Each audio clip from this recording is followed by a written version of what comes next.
അവളെന്ത് ചെയ്തെന്ന്? ഞാൻ പറഞ്ഞത് അനുസരിക്കുക മാത്രമേ അവള് ചെയ്തിട്ടുള്ളൂ. അതിന് അവളെ നീ കുറ്റം പറയണ്ട.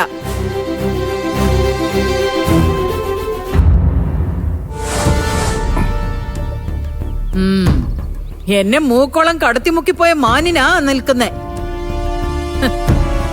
വർഷങ്ങളോളം കഷ്ടപ്പെട്ടിട്ടാ അയാളുണ്ടാക്കിയ ബാധ്യത ഞാൻ തീർത്തത്. ഇപ്പോഴും എന്റെ ഉച്ചിഷ്ടത്തിന് വേണ്ടി കാത്തു നിൽക്കുക, നാണമില്ലാതെ.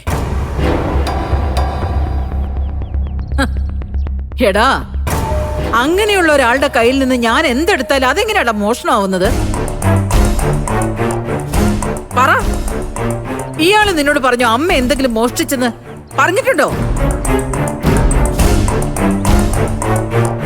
താൻ പറഞ്ഞോളൂ, പറഞ്ഞോന്ന്. അയ്യോ, ഞാൻ ആരോടും ഒന്നും പറഞ്ഞില്ല. ബാക്കി വന്ന ടിക്കറ്റ് കത്തിച്ചു കളഞ്ഞ കാര്യം പോലും പറഞ്ഞത് സോനമോളാ.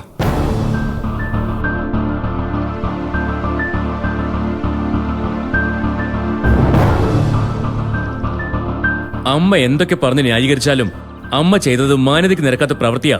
അങ്ങനെ ഞാൻ പറയൂ. മനുഷ്യനായാലേ ഇത്രയ്ക്ക് തരം താഴാൻ പാടില്ല. അത് അമ്മയായാലും ശരി, പെങ്ങളായാലും ശരി.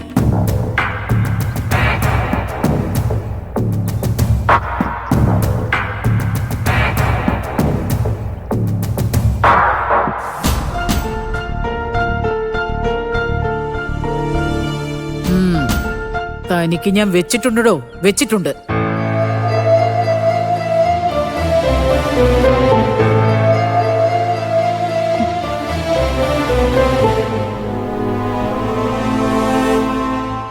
സോനെ, സോനെ, സോനെ അവിടെ നിൽക്കാൻ.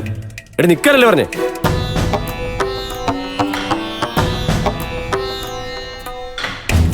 സോനെ, എന്താ ശ്യാമേട്ടന് വേണ്ടത്?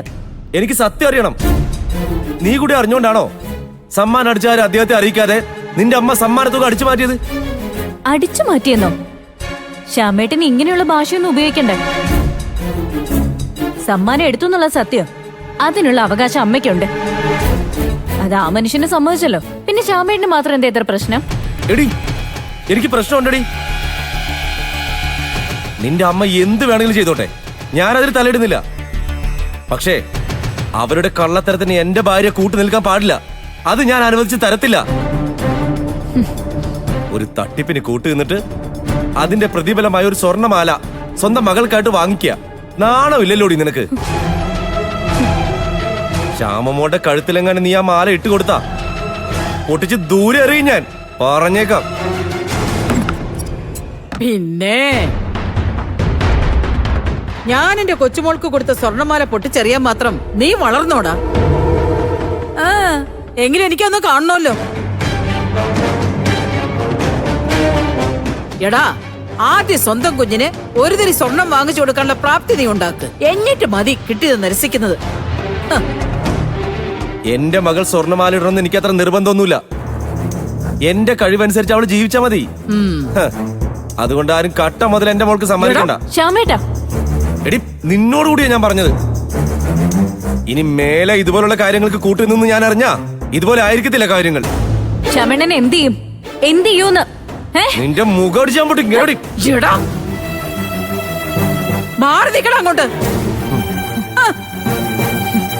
കൊള്ളാലോ, നീ എന്റെ മുമ്പിൽ വെച്ച് എന്റെ മോളുടെ നേരെ കയ്യോങ്ങുന്നോ? ഇവളെ തല്ലാനുള്ള ധൈര്യം നിനക്കൊണ്ടോടാ? ഉണ്ടോന്ന്? വേണ്ടി വന്ന തല്ലുവെന്നാ ഞാൻ പറഞ്ഞേ. ഇനി അങ്ങനെ ഒരു അവസരം സോന ഉണ്ടാക്കില്ലെന്ന എന്റെ വിശ്വാസം. അങ്ങനെ നിങ്ങളുടെ തല്ലു പേടിച്ച് ജീവിക്കാനൊന്നും എനിക്ക് പറ്റില്ല. ഇതെന്റെ അമ്മയുടെ വീടാ.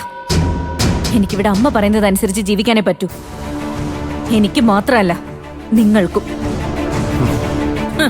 അങ്ങനെ പറഞ്ഞു കൊടുക്കുമോളെ. എന്റെ വീട്ടില് എന്റെ ഔദാര്യത്തിൽ ജീവിച്ചിട്ട് എന്റെ മുമ്പിൽ വെച്ച് എന്റെ മോൾക്ക് നേരെ നീ കയ്യൂങ്ങും അല്ലേ? നടക്കില്ല മോനെ. ദേ, ഈ സ്വഭാവം വെച്ച് നീ ഇവിടെ ജീവിക്കാവെന്ന് കരുതണ്ട.